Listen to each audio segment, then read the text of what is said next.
사람들에게 있어서 관계라고 하는 것은 참으로 중요한 것 같습니다. 관계가 좋으면 아무것도 문제가 되지 않아요. 아낌없이 주고 싶어하고 없는 것까지라도 다 나누고 싶어하는 것이 이 관계의 힘입니다. 하나님과 목사와 또 교회와의 관계도 마찬가지예요. 주님의 사랑이 넘칠 때는 그냥 성도들이 다 기뻐요. 교회 오는 게 즐겁고 주님께 드리고 또 이웃을 섬기는 것이 너무너무 기쁜데, 이 관계가 틀어지게 되면 그 사람이 사는 동네만 지나가도 기분이 나요. 정말 그래요.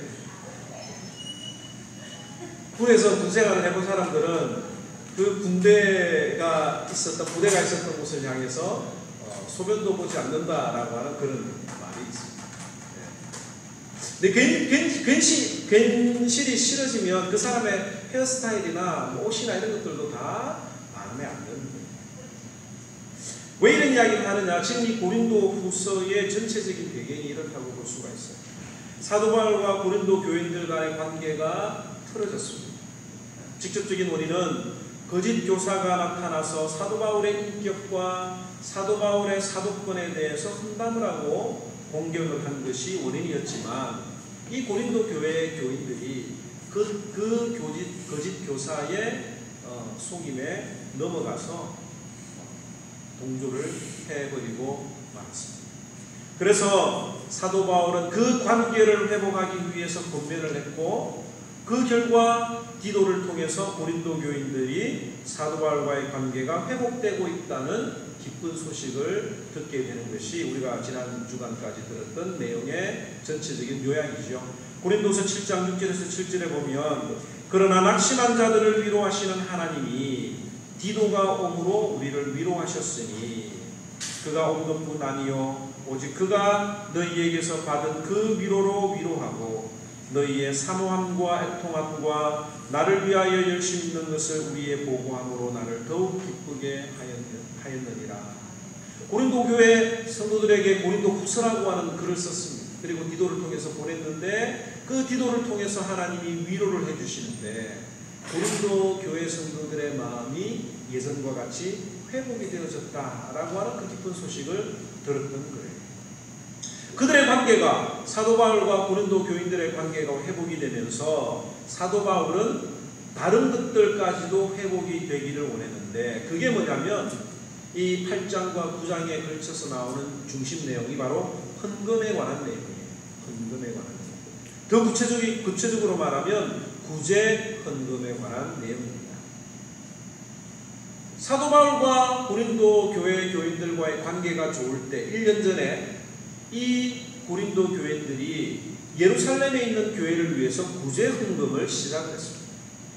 왜냐하면 예루살렘에는 큰 기근이 있었다고 사도행전 16장에 이야기를 하고 있고, 또 뿐만 아니라 이 예루살렘에서는 유대인들이 기독교인들을 핍박하고 또 경제적으로 압박을 가했던, 박해를 했던 그런 이중 삼중의 고통을 예루살렘 교인들이 겪고 있었기 때문이에요. 저 사람이 요즘 우리 1분차 불매 운동 이렇게 하는 것처럼, 저 사람이 예수 믿는 사람이다 그러면 지급도 좌합도 주지 않고 물건도 사주지 않는 거예요. 그러다 보니까 이 예수 믿는 사람들이, 예루살렘에 있는 크리스찬들이 어려움을 겪고 있었던 것입니다. 그래서 베드로와 야고보와 요한이 사도 바울과 만나서 예루살렘 공의회에서 이야기를 하고 이방인에 대한 선교의 문을 활짝 열기로 결정한 이후에 어떤 이야기를 하는가 하면, 가난한 자들을 기억해 달라고 하는 특별한 권면을 사도 바울에게 했습니다. 갈라디아서 2장 10절에 보면, 다만 우리에게, 여기 우리는 야고보와 베드로와 요한이죠. 가난한 자들, 여기는 사도 바울과 그 안디옥 교회의 성도들을 이야기하는 겁니다. 다만 우리에게 가난한 자들을 기억하도록 부탁하였으니 이것은 나도 본래부터 힘써 행하여 왔노라. 가난한 자들을 기억해 달라고 부탁했던 그 말씀이 이 사도 바울의 마음속에 늘 있었던 거예요. 그래서 사도 바울과 고린도 교회 성도들이 이 일을 위해서 헌금하기로 1년 전부터 준비를 했고, 이 아름다운 간증이 마게도니아 지역에 있는 교회들에게 큰 도전이 되었습니다. 여기 마게도니아 지역은 어디냐면 그 그리스 위쪽에 있는 빌립보 교회, 데살로니가 교회, 그 다음에 베레아 교회, 이런 교회들에게 큰 도전이 되었어요. 야, 고린도 교회에서 예루살렘 교회 성도들을 향해서 구제 헌금을 지금 모으기 시작했다. 우리도 함께 동참하자라고 하는 이런 도전이 마게도니아 성도들에게 전해질 정도로 굉장히 아름다운 일을 감당을 했었던 것입니다. 그런데 사도 바울의 관계가 어려워지면서 이 1년 전에 작정하고 준비하기로 했던 이 헌금이 흐지부지하게 된 거예요. 관계가 틀어지니까 뭐 약속했던 거, 서운했던 거 그냥 다 지키기가 싫어졌던 거죠. 그래서 사도 바울이 하나님과 또 지도자와의 관계가 회복된 그 고린도 교인들에게 어떤 마음으로 너희들이 헌금을 준비를 해야 되는지, 이 헌금에 대한 여러 가지 원리들을 오늘 우리들에게 전해주고 있는 것이 바로 8장과 9장에 나오는 내용입니다. 내용이 길지만 요약을 해서 여러분들에게 말씀을 드리는데, 이 말씀이 앞으로 여러분들의 헌금하는 어떤 그런 생활에 큰 지침이 되고 또 성경적인 헌금을 여러분들이 했으면 참 좋겠습니다. 첫째는 어떤 원리로 우리가 헌금을 해야 되냐면 은혜의 원리대로 헌금을 해야 합니다. 은혜의 원리. 누가 헌금을 해야 되느냐? 은혜를 받은 사람이 헌금을 해야 된다라고 하는 말이에요. 이 8장과 9장에 이 은혜라고 하는 단어가 몇 번이나 사용이 됐느냐면, 은혜라고 하는 그 헬라어 단어가 카리스라고 하는 뜻인데, 이 카리스라고 하는 단어가 10번이나 사용됐습니다. 8장 1절과 4절과 6절과 7절과 9절과 19절에, 그리고 9장 18절과 14절과 15절에 10번이나 사용이 되었습니다. 그런데 이 카리스라고 하는, 은혜라고 하는 단어가 이 본문에 세 가지 의미로 나와 있어요. 첫째는 뭐냐면 복음의 은혜라고 하는 뜻입니다. 1절과 9절과 9장 8절과 14절에 보면 이 복음의 은혜라고 할 때 은혜가 사용이 됐습니다. 이 복음의 은혜는 어떤 내용입니까? 하나님이 예수 그리스도를 통해서 사람들에게 주시는 은혜입니다. 두 번째, 이 은혜가 어떤 내용으로 쓰여졌느냐면 헌금, 구제금으로 은혜라고 하는 단어가 쓰여졌습니다. 이 구제금은 이방인 성도들이 예루살렘 성도들에게 주는 것으로 은혜라고 하는 단어가 사용이 됐고, 또 셋째로는 하나님을 향한 감사라고 하는 것으로 은혜가 사용이 됐습니다. 8장 16절과 9장 15절에 쓰여져 있는 내용입니다. 이 감사는 어떻게 합니까? 감사는 사람이 하나님 앞에 드리는 것이 바로 감사요. 그것이 은혜입니다. 이 하나의 단어 카리스라고 하는 단어 안에 이 세 가지 뜻이 있다라고 하는 것은 참 의미가 있습니다. 복음의 은혜, 때로는 구제금, 때로는 감사라고 하는 뜻으로 사용된 것은 어떤 뜻을 의미하느냐면, 이 은혜라고 하는 것은 한 곳에 머물러 있는 것이 아니라 계속 흐른다라고 하는 것을 알 수가 있습니다. 은혜는 계속 흐르는 겁니다. 하나님께 받은 복음의 은혜가 내게 임하고, 그게 은혜죠. 그 은혜를 다른 사람들에게 헌금을 통해서 전하고, 또 그 은혜를 받은, 내가 헌금했던 그 헌금으로 다른 사람들이 예수 그리스도를 만나게 되고 주님을 만나게 되는 그 사람들이 하나님 앞에 영광 돌려지는 것입니다. 이것이 바로 은혜의 속성이라고 하는 겁니다. 우리가 하나님 앞에 헌금할 때에 받은 은혜에 감사하면서 헌금을 해야 돼요. 다른 말로 이야기하면 아직 구원의 확신이 없거나 구원의 어떤 그 기쁨이 없는 분들은 헌금을 안 해도 돼요. 여기 오늘 성경을 통해서 살펴보면 알겠지만 하나님은 억지로 내는 것을 받기 싫어하신다라고 이야기를 하고 있습니다. 혹 여러분들 가운데 헌금할 때 그래도 염치가 있지, 밥값 정도는 내야지 하는 마음으로 하는 분들이 있다고 하면 안 해도 돼요. 교회는 아직 구원의 확신이 없는 분들이나 믿음이 연약한 분들을 위해서 기다려주면, 은혜를 받은 사람들은 당연히 하나님 앞에 헌금을 하도록 되어 있어요. 목사가 헌금을 강조하지 않고 여러분들이 저 사람 교회 오면서 헌금도 안 해? 이런 눈치만 주지 않으면 그 사람이 언젠가 하나님의 은혜를 받게 되면 하나님 앞에 헌금을 하도록 되어 있다라고 합니다. 여러분들이 하나님 앞에 헌금을 드릴 때에 내가 받은 은혜에 감사해서 드리는 예물이 되어야 할 것입니다. 9절에 보면 우리 주 예수 그리스도의 은혜를 너희가 알거니와, 예수 그리스도의 은혜를 아는 자들이 헌금을 하는 거예요. 부요하신 이로써 너희를 위하여 가난하게 되시는 그의 가난함으로 말미암아 너희를 부요하게 하려 하십니다. 이게 십자가의 원리.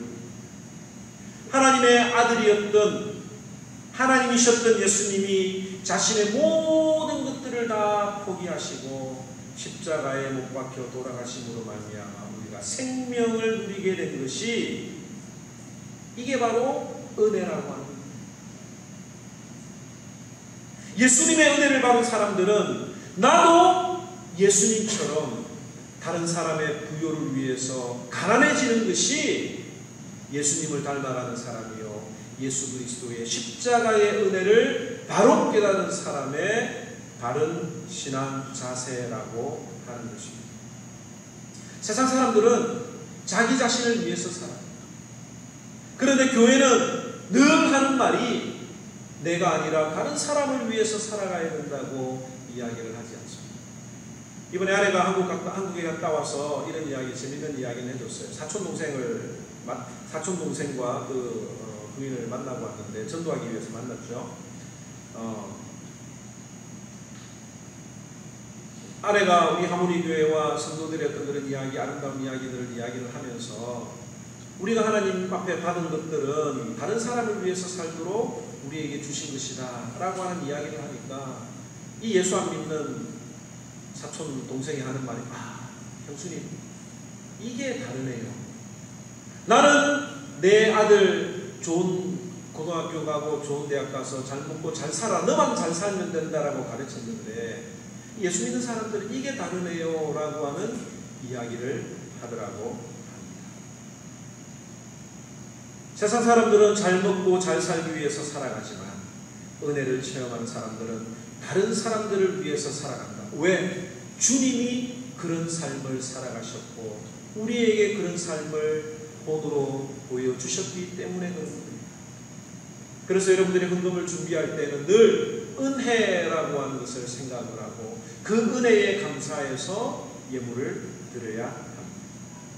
둘째로는 신앙 성장의 원리로 우리가 헌금을 해야 됩니다. 이게 무슨 말이냐면 신자들이 신앙을 배우고 도전을 받고 체험할 수 있는 방법 중에 하나가 바로 이 헌금이라고 하는 겁니다.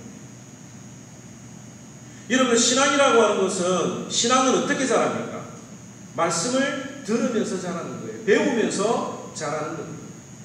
그런데 우리는 성경을 통해서도 배우지요. 그런데 성경에 있는 그 말씀이 사실인지 아닌지 두려울 때가 있어요.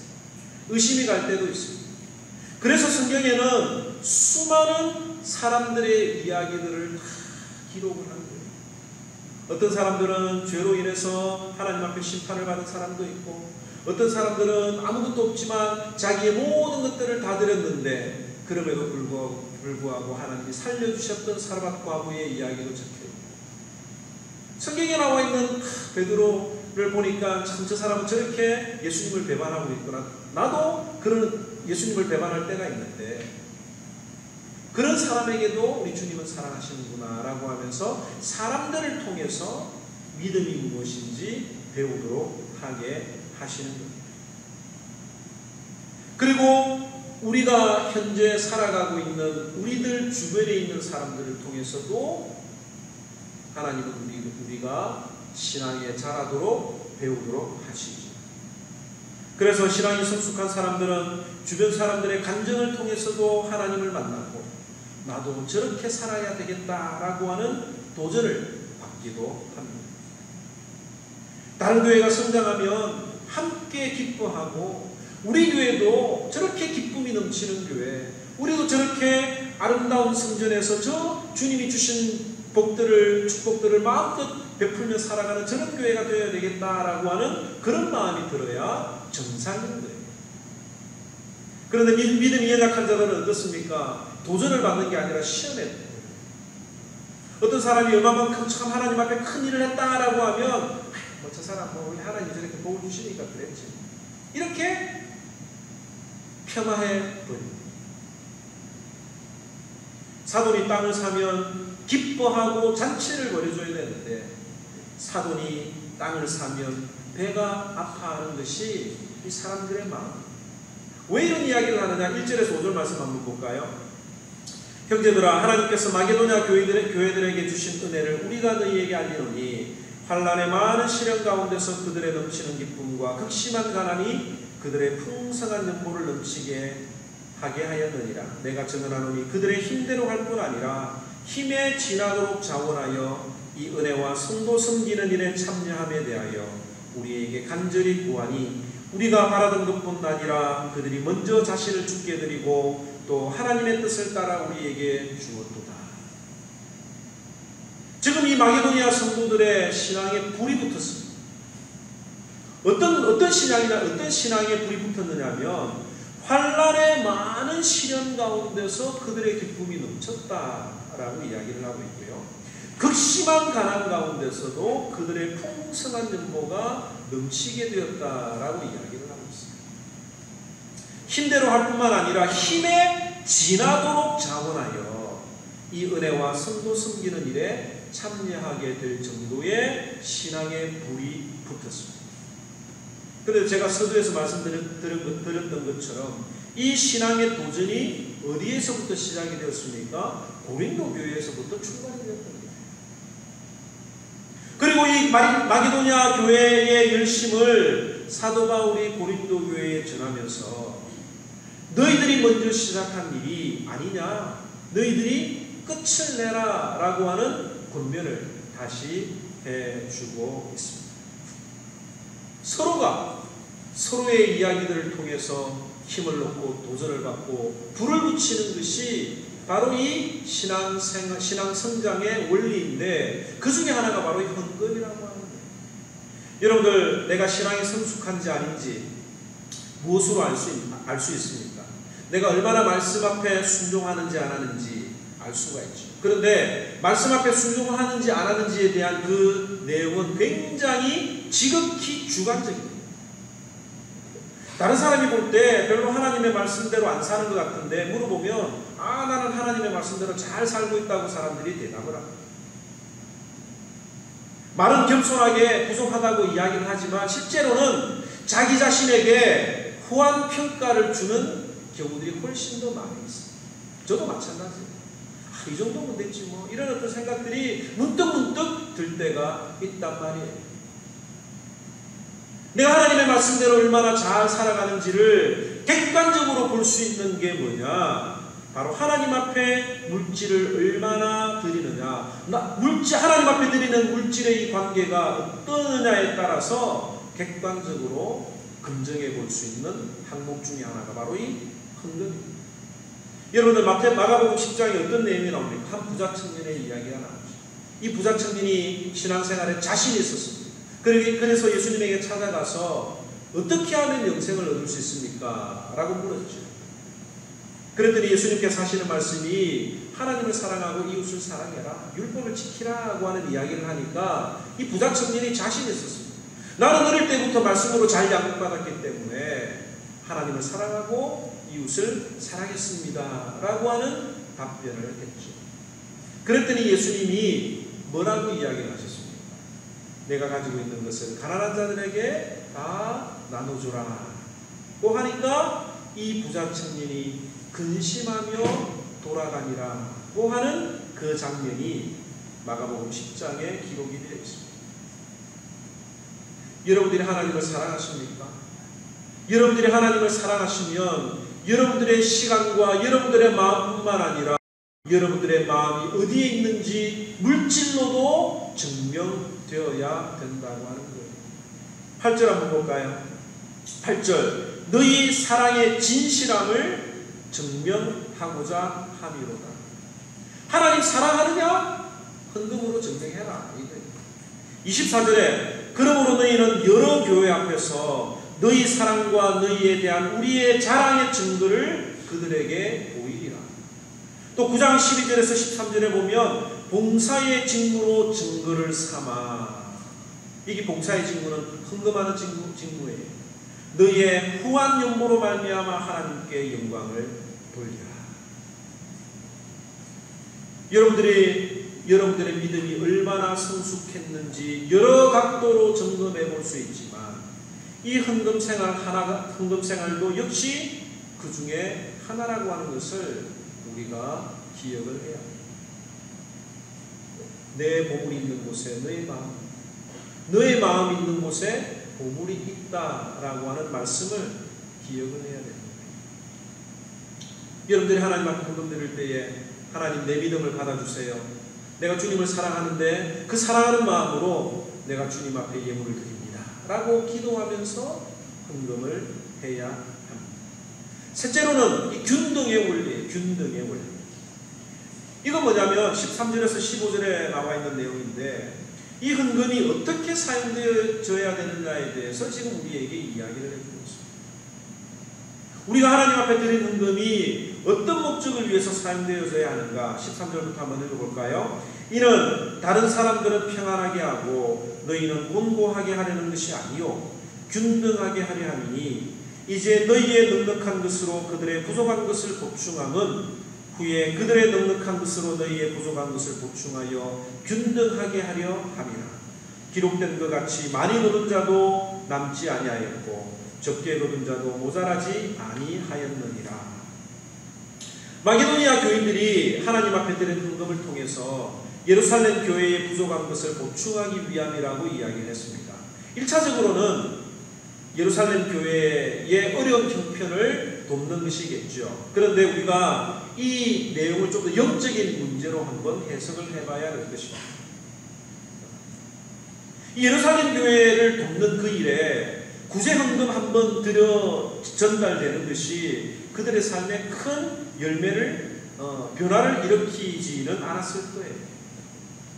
오히려 지금 예루살렘 교회 성도들이 더 힘들었던 건 뭐냐면 먹고 사는 문제뿐만 아니라 하나님 앞에 예배하는 일이 어려워졌을 수도 있는 겁니다.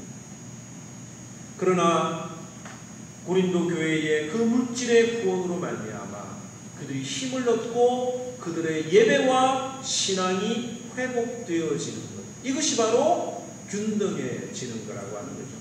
그래서 14절에 너희의 넉넉한 것으로 그들의 부족한 것을 보충함은 후에 그들의 넉넉함으로 너희의 부족한 것을 보충하여 균등하게 하려 함이라. 구제헌금으로 얼마나 물질적인 큰 도움이 되겠습니까? 그러나 마게도냐 교회 성도들의 사랑으로 그들이 힘을 얻었고 또 예루살렘 교회가 다시 일어서는 것을 보고 마게도냐 교인들이 힘을 더욱 얻지 않았겠습니까? 이게 헌금이 사용되어져야 되는 목적이에요. 내가 받은 은혜가 다른 사람에게도 채워지기를 원하는 마음으로 우리가 헌금을 해야 합니다. 또 그 헌금이 그런 목적으로 사용되어져서 선교지에서 아름다운 열매가 맺혀질 때에 우리가 더욱 기뻐하고 우리가 영적으로 더 충만해지지 않습니다. 우리 자녀들이 주님의 사랑을 깨달을 때까지 저 멀리 떨어진 선교지에서도 주님의 사랑이 넘쳐서 그들이 자발적으로 헌금하여 그들이 또 다른 사람들을 도울 때까지 그 사랑의 열매가 맺히고 우리는 그 열매를 보고 기뻐하도록 헌금이 쓰여져야 되는 거예요. 그래서 여러분들이 이 일을 위해서 우리가 드려진 이 헌금이 잘 사용되는지 여러분들이 기도하고 관심을 가지고 점검을 하고 관리를 해야 합니다. 18절에서 23절에 나오는 내용이 그거예요. 관리의 원리예요. 관리. 관리를 잘하라고 하는 겁니다. 헌금 때문에 시험을 받는 가장 결정적인 이유는 뭐냐면 헌금이 잘 관리되고 있느냐, 내가 드린 헌금이 하나님의 뜻대로 잘 사용되고 있느냐라고 하는 증입니다. 성경도 그렇게 가르치고 있어요. 18절에서 23절 말씀은 긴 내용이지만 그래도 읽으면서 한번 살펴봅시다. 또 그와 함께 그 형제를 보내었으니 이 사람은 복음으로써 모든 교회에서 칭찬을 받는 자요, 이뿐 아니라 그는 동일한 주의 영광과 우리의 원을 나타내기 위하여 여러 교회의 택함을 받아 우리가 맡은 은혜의 일로 우리와 동행하는 자라. 여기 그와 함께 그 형제를 보내었으니, 그는 디도를 이야기하고 디도 외에 다른 형제 한 사람을 또 보냈다는 이야기예요. 그런데 그 헌금을 전달할 때 디도만 보낸 게 아니라 믿음이 좋은 여러 교회의 택함을 받은 우리와 함께 동행하는 그 사람을 너희에게 함께 보낸다라고 이야기를 합니다. 아무리 디도라고 그 헌금이 다른 어떤 일이 생겨서 사용될지도 모르는 어떤 그런 상황이 아니겠습니까? 그래서 이야기하기를 이것을 조심함은 우리가 맡은 이 그에게 연보에 대하여 아무도 우리를 비방하지 못하게 하려 함이니, 이는 우리가 주 앞에서뿐만 아니라 사람 앞에서도 선한 일에 조심하려 함이라. 또 그들과 함께 우리의 한 형제를 보내었노니 우리는 그가 여러 가지 일에 간절한 것을 여러 번 확인하였거니와 이제 그가 너희를 크게 믿음으로 더욱 간절하니라. 디도로 말하면 나의 동료요, 너희를 위한 나의 동력자요, 우리 형제들로 말하면 여러 교회의 사자들이요 그리스도의 영광이니라고 이야기를 하고 있습니다. 이 교회가 하나님의 물질을 관리하는 일에 여러분들이 서로 기도하고 경계해서 지켜봐야 됩니다. 재직회를 하는 이유가 무엇입니까? 분기마다 그 재정들이 어떻게 사용되어지는지를 점검을 하고 확인을 하고, 또 부족하면 여러분들이 헌금을 더해서 그 일을 이루는 거예요. 우리 교회 재정부에 하나님께서 귀한 분들을 주셨습니다. 한때 제가 장로님한테, 재정부 담당하고 있는 장로님한테 전화를 받은 적이 있어요. 목사님, 그 신방 전도 항목에 어떤 지출 내용이 있는데 이게 도저히 이해가 안 됩니다 라고 하는 그런 연락을 제가 한번 받은 적이 있습니다. 한 번 딱 받았어요. 그래서 그 상황을 설명을 하니까 장로님이 금방 이해를 하셨습니다. 근데 제가 놀란 건 뭐냐면, 그 항목에 보통 이제 교회 물건을 사게 되면 한꺼번에 이렇게 카스코나 이런 데서 사잖아요. 그러면 그 항목이 있는데 그 항목을 다 읽어보신 거예요. 그냥 총금액만 보신 게 아니라 옆으로 이렇게 쭉 그러면서 이건 뭐 이걸 다 확인을 하셨기 때문에 이해를 하다가 안 돼가지고 저한테 연락을 했는데, 충분히 또 말씀을 드리니까 설명을 하니까 금방 이해가 되는 그런 일이 한번 있었습니다. 얼마나 제가 감사한지 몰랐어요. 우리 이 재정부에서 이렇게 관리를 하고 있구나. 그러다 보니까 저도 더 조심하게 되고 더 하나라도 구별해서 사용하려고 하는 그런 마음들을 가지게 됩니다. 혹시 여러분들이 교회 재정이 어떻게 사용되는지에 대해서 궁금한 분들이 있다고 하면 꼭 재정부에게 물어보시기 바랍니다. 이 재정 때문에 여러분들 시험 들면 안 돼요. 그리고 또 여러분들이 공감하지 못하는, 재정부에서 설명을 했는데 여러분들이 공감하지 못하는 어떤 그런 항목들이 있다고 하면 의견 수렴해서 고치면 되는 거예요. 수정하면 되는 거예요. 적어도 우리 교회는 이 재정에 대해서 오픈된 마음을 가지고 있습니다. 이 교회가 헌금을 바른 목적을 위해서 사용되어져야 되고, 뿐만 아니라 이 헌금이 하나님 앞에 잘 관리되어야 된다라고 하는 것을 사도 바울은 오늘 우리들에게 이야기를 하고 있습니다. 그러면 헌금을 어떻게 해야 되느냐, 어떻게 드려야 되느냐, 실제적인 문제를 오늘 여러분들과 나누고 말씀을 마칠까 합니다. 여러분들이 드리는 헌금, 여러분들이 어떤 사람에게 선물을 했는데 그 사람이 선물을 보고 기뻐하는 것을 좋아하세요? 아니면은 받자마자 쓰레기통에 던져버리는 것을 여러분들 원하세요? 그런 사람은 아무도 없었고, 여러분들이 하나님 앞에 드리는 그 헌금이 하나님이 받으실 만한 헌금이 있습니다. 어떤 헌금이냐? 많이 내는 사람일까요? 6절 한번 볼까요? 6절. 이것이 곧 적게 심는 자는 적게 거두고 많이 심는 자는 많이 거둔다 하는 말이로다. 목사님들이 이 말씀 정말 잘 인용합니다. 저도 인용하고 싶은 마음이 너무너무 많아요. 근데 정말 하나님이 헌금 많이 하는 사람을 좋아할까요? 아니에요. 이 6절 말씀은 5절과 7절을 연결해서 생각을 해야 됩니다. 다시 한번 봅시다. 그러므로 내가 이 형제들로 먼저 너희에게 가서 너희가 전에 약속한 연보를 미리 준비하게 하도록 권면하는 것이 필요한 줄 생각하였노니, 이렇게 준비하여야 참 연보답고 억지가 아니니라. 이것이 곧 적게 심는 자는 적게 거두고 많이 심는 자는 많이 거둔다는 말이로다. 적게 심는다라고 하는 이 말은 뭡니까? 마음의 준비를 많이 하느냐 적게 하느냐 이거예요.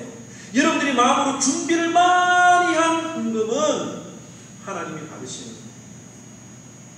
여러분들이 마음의 준비가 없는 그 예물을 드리는 것은 적게 거둔다라고 하는 그 말씀입니다. 그리고 7절에 이야기하기를 각각 그 마음에 정한 대로 할 것이요 인색함이나 억지로 하지 말지니 하나님은 즐겨내는 자를 사랑하십니다. 여러분들이 드리는 헌금이 하나님이 받으실 만한 헌금이 되기를 원하십니까? 미리 준비하는 헌금, 마음에 정한 대로 준비하는 헌금, 마음이 즐겨하는 마음, 억지가 아니라 하나님 앞에 드리기를 기뻐하는 마음으로 드리는 그 헌금을 하나님이 받으신다고 하는 거예요. 8장 12절에 보면 할 마음만 있으면 있는 대로 받으실 터이요 없는 것은 받지 아니하시리라. 하나님이 우리의 많고 적음이 아니라 마음을 받으신다 이거예요. 마음은 이만큼 있는데 내가 가지고 있는 게 요거밖에 없어요. 그래도 하나님은 이만큼의 마음을 받으시는 거지 이만큼의 그 금액을 보고 우리들에게 뭐라고 하시는 게 아니라고 하는 거예요. 반면에 이만큼 하나님 앞에 헌금을 해도 요만한 마음이 있으면 하나님이 요만큼만 받으신다는 것이 헌금의 원리라고 하는 거예요. 준비된 마음으로 하나님 앞에 드리는 헌금, 여러분들이 마음에 준비를 많이 하면 할수록 많이 거두게 하신다라고 하는 이 말씀을 꼭 기억을 하시기 바랍니다. 또 언제 어떻게 하는 게 준비를 이야기해야 되는가? 아니 목사님 그러면 그 헌금하는데 일주일에 얼마나 기도를 하고 내가 준비를 해야 하나님이 받으실 만한 예물이 되겠습니까? 라고 생각을 하는지 모르겠는데, 이 준비한다라고 하는 말은 뭐냐면 생각을 많이 한다는 이야기예요. 여러분들이 언제 생각을 많이 합니까? 여러분들 맥단을 갈 때 생각 많이 합니까? 그냥 배고프면 가잖아요. 아이들이 뭐 사달라고 가볍게 그래도 가잖아요. 그런데 호텔에서 한 300불짜리 밥을 먹는다고 생각을 한번 해보시기 바랍니다. 장소는 어디고, 파킹은 어떻게 되고, 메뉴는 뭐가 있고, 드레스 코드는 어떻게 되고 생각하면서 준비를 하게 되지. 부담이 되면 생각을 많이 하는 거다. 그 부담되는 금액은 자신의 형편에 따라 또 마음에 따라 달라지기 때문에 금액으로는 말할 수는 없습니다. 그래서 헌금을 많이 한다고 우리가 하나님 앞에 칭찬을 많이 받는다고 할 수도 없고, 적게 한다고 책망을 하지도 않으세요. 그러나 하나님은 알고 여러분 자신은 아는 거죠. 자신의 생활비 전부를 넣었던 한 과부를 예수님께서는 지켜보고 계셨다라고 하는 거예요. 주님이 우리의 마음을 아신다라고 하는 거예요. 9장 13절에 다시 한 번 더 말씀드리면 너희의 후한 연보로 말미암아 하나님께 영광을 돌리고 부담이 될 정도의 헌금. 이걸 내가 드리면은 내 생활에 좀 지장이 있을 것 같은데 라고 하는 어떤 그런 헌금. 이게 저는 많이 준비하는 어떤 그런 헌금이라고 생각이 됩니다. 목사님, 저도 헌금이 부담될 때가 있습니다. 생활 형편이 어렵거나 통장에 잔고가 100불 미만 몇십 불 남아있으면 헌금을 어떻게 해야 되나 걱정을 할 때도 있습니다. 아마 여러분들도 같은 심정일 거예요. 근데 저는 왜 형편이 이렇게 어렵게 되었는가에 대해서 기도를 하게 됩니다. 그리고 하나님 앞에 기도하고 상황을 설명을 하면 꼭 하나님께서는 그럴 때마다 내가 하나님과의 관계가 뭔가 틀어져 있거나 잘못되어졌을 때에 하나님께서 그렇게 하신다라고 하는 것이 기억나게 하십니다. 그리고 하나님 앞에 인색했던 내 모습을 깨닫게 하실 때가 있습니다. 그때 경제적으로 어려울 때, 오히려 어려울 때 더 마음의 부담을 느낄 정도로 먼저 하나님의 헌금을 작정해 버리는 때가 있습니다. 그런데 놀랍게도 그러면 하나님께서 해결을 해 주세요. 올해로 교회 설립 6주년을 맞이하게 되었습니다. 다음 주일에 감사 예배를 드립니다.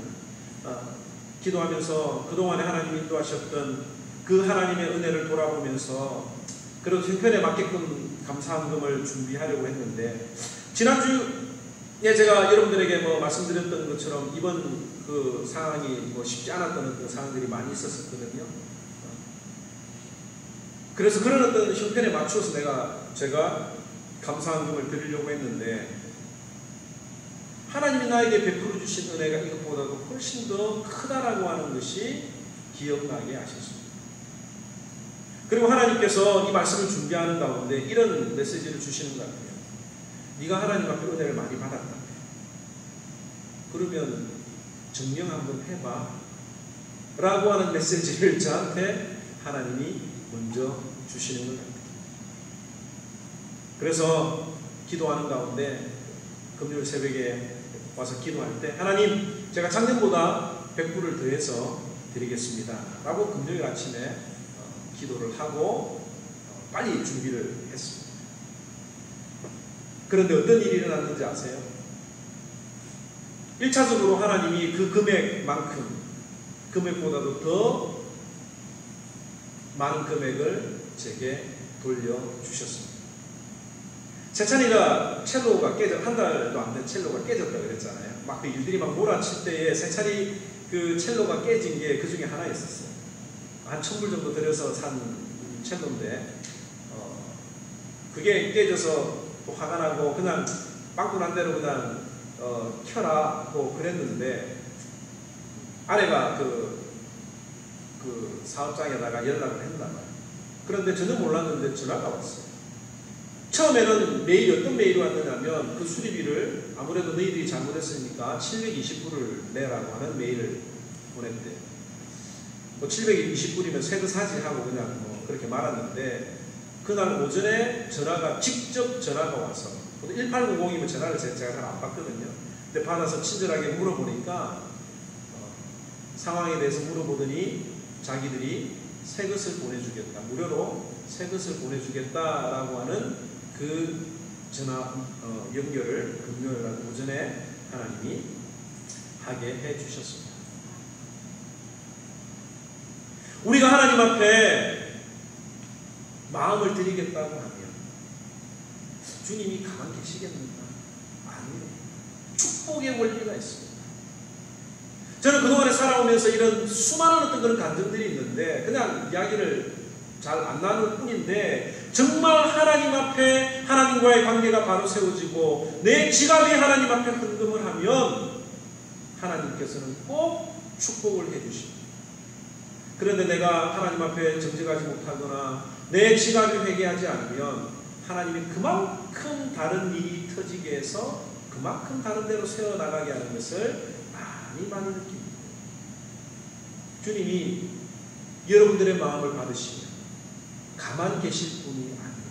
10절에 심는 자에게는, 헌금을 하는 자에게는 씨와 먹을 양식을 주시는 이가 너희 심을 것을 주사 풍성하게 하시고 너희의 의의 열매를 더하게 하시리니 11절에 너희가 모든 일에 넉넉하여 너그럽게 연보를 함은 그들이 우리로 말미암아 하나님께 감사하게 하는 것이라.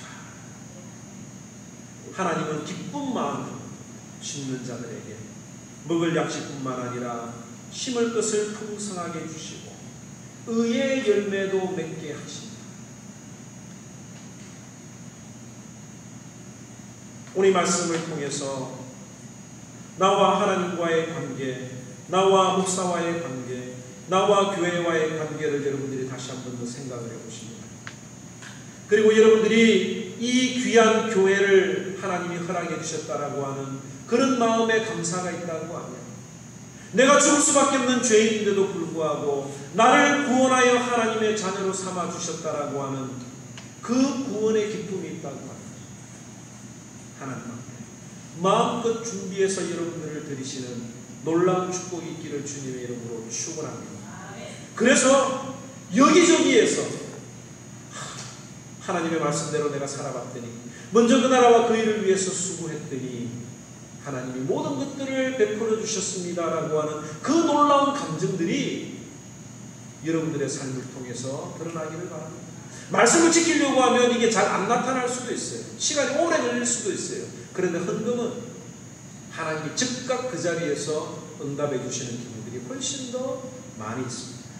오늘 이 귀한 말씀 어떤 사람들은 아이 목사님 왜 저렇게 헌금 이야기를 하실까라고 하는지 모르겠지만 이 말씀은 여러분들이 진짜 하나님 앞에 도움을 받는 바른 원리를 말씀을 통해서 제가 전달하는 겁니다. 이 말씀을 통해서 여러분들의 마음을 돌아보고 하나님이 기뻐하신 말, 그 예물을 매 주일마다 매 시간마다 매일마다 하나님 앞에 올려드리는 저와 여러분들이 되기를 주님의 이름으로 축원합니다.